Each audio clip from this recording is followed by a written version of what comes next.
Salve, salve, nação rubro-negra, aqui Marquinhos Assunção, chegando nessa sexta-feira, dia 8 de agosto de 2025, para trazer para você as últimas informações e as principais notícias do rubro-negro mais querido do Brasil e do mundo, o Clube de Regatas do Flamengo. Antes da gente começar esse giro de notícias do Mengão, eu peço a você, rubro-negro, que ainda não é inscrito no nosso canal, que se inscreva, que deixe o like, que compartilhe os conteúdos nas suas redes sociais e que, por fim, você ative o sininho das notificações para que o YouTube possa notificá-lo de tudo que tiver acontecendo de novidade aqui no nosso canal. E que também você hype o vídeo. Hypar o vídeo significa mandar esse vídeo para mais rubro-negros para poder estar acompanhando o trabalho que é feito aqui no canal Marquinhos para Assunção. Portanto, hype o vídeo para dar o engajamento bom aqui no nosso canal desse nosso trabalho falando de Flamengo. Dito isso,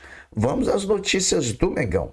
O Flamengo, que após a vitória sobre o Atlético Mineiro, seguida de eliminação na Copa do Brasil, desembarcou no Rio de Janeiro nas primeiras horas de ontem, quinta-feira, e ontem mesmo se representou à tarde no CT, iniciando assim a preparação para a partida de amanhã, sábado, contra o Mirassol no Maracanã. Chave virada. Agora é Brasileiro e Libertadores. Mirassol é o adversário amanhã. Precisamos da vitória para nos manter líderes do Brasileirão e termos tranquilidade para na próxima quarta-feira vencermos o Internacional no Maracanã pela Libertadores da América em suas oitavas de final. Na atividade de ontem, os titulares diante do Atlético Mineiro fizeram trabalhos regenerativos na academia, enquanto os demais foram a campo em atividade técnico-táticas com o staff de Felipe Luiz. A expectativa da reapresentação pela evolução dos jogadores Dela Cruz e Danilo, que estão no departamento médico do clube, principalmente a do uruguaio, que já está em fase de transição no campo. Lembrando que a partida diante do Mirassol amanhã no Maracanã vale o título simbólico de campeão do primeiro turno. Uma vitória do Flamengo garante o título simbólico de campeão do primeiro turno. Vale alguma coisa? Não, mas mostra que nós estamos na briga pelo título com certeza. Também na reapresentação de hoje vão ser reavaliados as situações de ontem, foram reavaliadas as situações de Bruno Henrique e Luiz Araújo, poupados diante do Atlético Mineiro para controle de carga. E aqui eu já atualizo essa situação. Os dois jogadores, tanto o Bruno Henrique como o Luiz Araújo, treinaram normalmente com o restante do grupo. Aí vai ficar na opção do treinador de relacioná-los para a partida de amanhã ou não. Expectativa mais ainda pela evolução do colombiano Jorge Carrascal, que deve fazer a sua estreia amanhã diante do Mirassol. Enfim, dia de muitas respostas que certamente contribuirão para o técnico Felipe Luiz escolher o time titular e os relacionados. Sobre a partida diante do Mirassol, a comissão de arbitragem da CBF definiu o nome do árbitro paranaense Paulo César Zanovelli da Silva para dirigir a partida. Lembrando que o Flamengo volta a treinar hoje pela manhã no CT Ninho do Urubu, fazendo a sua última atividade antes da partida de amanhã contra o Mirassol. Por conta do jogo da Copa do Brasil, só ocorreram duas atividades para se preparar para a partida contra o Mirassol ontem, que foi um treino regenerativo, praticamente não houve treino, e hoje sim, hoje haverá um trabalho técnico, tático e físico também, para que o Felipe Luiz possa defender não só o time, como também todos os relacionados. Como o Flamengo não vai contar com a Arrascaeta diante do Internacional na quarta-feira pela Libertadores, pelo mesmo está suspenso, o técnico Felipe Luiz pode já na partida contra o Mirassol amanhã testar Carrascal em seu lugar, até já para ir dando um entrosamento ao colombiano junto com a equipe. O Internacional de Porto Alegre, nosso adversário nas oitavas de final da Libertadores, perdeu dois jogadores importantes para o confronto, quando do jogo deles contra o Fluminense pela Copa do Brasil no meio de semana no Maracanã. Eles perderam o zagueiro Mercado, que voltou depois de muito tempo de uma lesão seríssima no joelho, agora voltou com uma lesão muscular na panturrilha, está praticamente fora da partida. E o outro, o Inter perdeu nada mais, nada menos do que o seu melhor jogador no atual momento, que se chama o colombiano Carboneiro. Então, foram duas baixas que o Inter tem para enfrentar o Flamengo. O Flamengo, com a eliminação da Copa do Brasil, o rubro-negro terá até 6 datas que estariam reservadas para a sequência da competição e que devem ficar livres no cronograma rubro-negro. Uma dessas datas da Copa do Brasil deve ser utilizada pela CBF para a realização do jogo atrasado que o Flamengo tem contra o Sport Recife, a ser realizado lá na capital pernambucana. O Flamengo, segundo o GE, segue no mercado para preencher 3 lacunas em seu elenco, ainda nessa janela agora do meio do ano, né?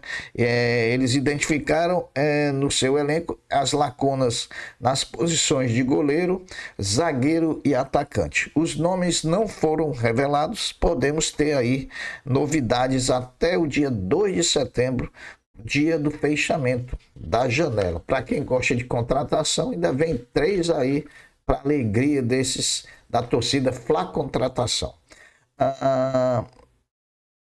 Olha, em relação aos próximos 2 jogos do Flamengo, para o jogo de amanhã contra o Mirassol, até a data de ontem, quinta-feira, mais de 42 mil ingressos já tinham sido vendidos de forma antecipada. Para a quarta-feira, mais de 58 mil já tinham vendido. Portanto, tanto amanhã, sábado, contra o Mirassol, como contra o Internacional na quarta-feira, o Flamengo deve jogar sim ao lado de sua nação rubro-negra, que vai lotar o Maracanã.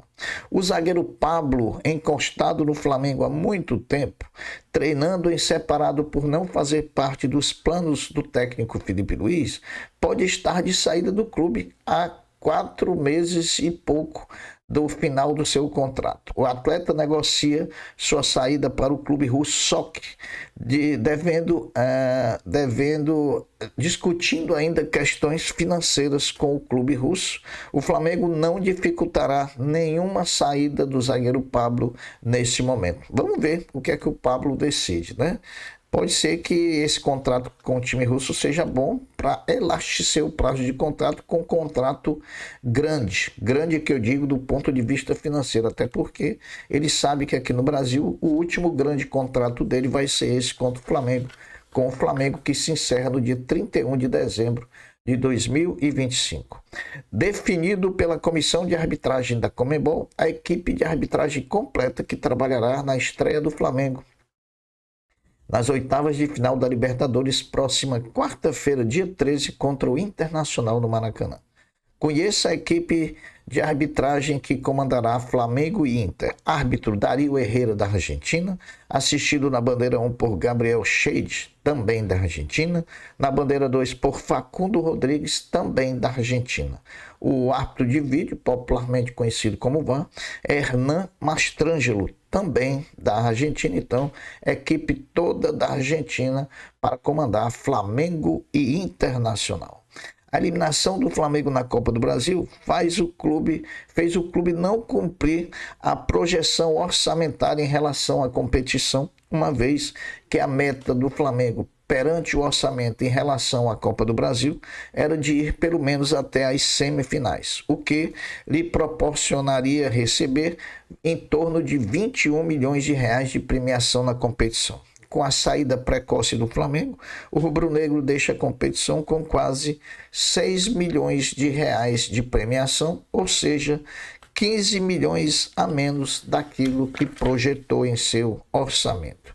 10 jogadores já vestiram em comum as camisas de Flamengo e Mirassol. São eles Gabriel Jamal, Iago Felipe, David Braz, Alex Muralha, Luiz Araújo, Rodolfo, Moraes, Silvio Luiz, o goleiro, Ronald, meio-campista, e Henrique Dourado, o centroavante. Portanto, todos esses 10 jogadores que foram citados, tanto jogaram por Flamengo como jogaram pelo Mirassol.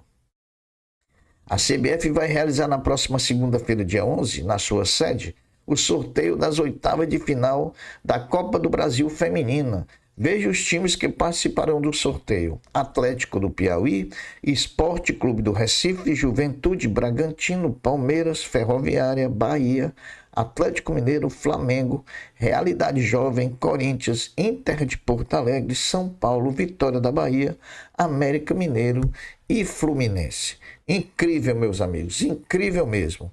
O Vitória da Bahia já tem projeto de reforma do Barradão, que se chamará Arena Barradão, com custo inicial de aproximadamente R$ 1,5 bilhão, que será feito em parceria com duas empresas e tem projeção de início para janeiro de 2026. Aí eu pergunto, até o Vitória da Bahia consegue parceiro para construir o seu estado. O Flamengo, o maior clube desse futebol, o clube mais organizado financeiramente, o clube que detém o maior poder de investimento do futebol brasileiro, não consegue encontrar uma parceria para construir o nosso estádio.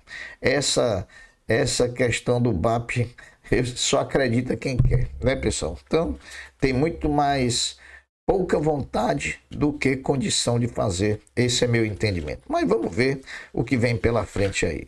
O Flamengo está classificado para as semifinais do Brasileiro Feminino Sub-20. O Mengão venceu o Fortaleza ontem por 4-0 na Gávea para confirmar a vaga e seguir invicto na competição. O atual campeão, o Flamengo, busca o bicampeonato. As meninas vão enfrentar o Corinthians nas semifinais, dias 14 e 21 de agosto. O Flamengo que é o atual campeão brasileiro feminino Sub-20. Briga aí pelo bicampeonato. O Flamengo emitiu ontem nota oficial elogiando a Polícia Militar de Minas Gerais, assim como também o Clube Atlético Mineiro pelo profissionalismo e empenho na organização da partida da Copa do Brasil, realizada na última quarta-feira, quando o Flamengo mais uma vez e pela terceira vez consecutiva, de forma invicta, jogando lá no Galinheiro, venceu o Atlético Mineiro por 1-0. Sobre a questão de Bruno Henrique, o STJD distribuiu o processo em que Bruno Henrique faz parte de uma apuração de uma investigação sobre manipulação de apostas esportivas para a primeira comissão disciplinar e que foi marcado para o início de setembro. A punição possível é de até 2 anos de suspensão e multa até R$200 mil. Vamos ver o que vai dar. Agora surge sim a possibilidade concreta de Bruno Henrique ser suspenso ou de ser absolvido, dependendo do que vai defender a sua equipe de advogados que trabalha no caso. A gente torce para o melhor resultado, tanto para o jogador quanto para o próprio Flamengo, que detém contrato de trabalho com o atleta. Essas são as notícias do Flamengo dessa sexta-feira, dia 8 de agosto de 2025. Eu vou ficando por aqui, deixando um até breve, um até logo, dizendo fiquem todos com Deus, porque eu sempre estou com ele. Saudações rubro-negras. Fui. Tchau.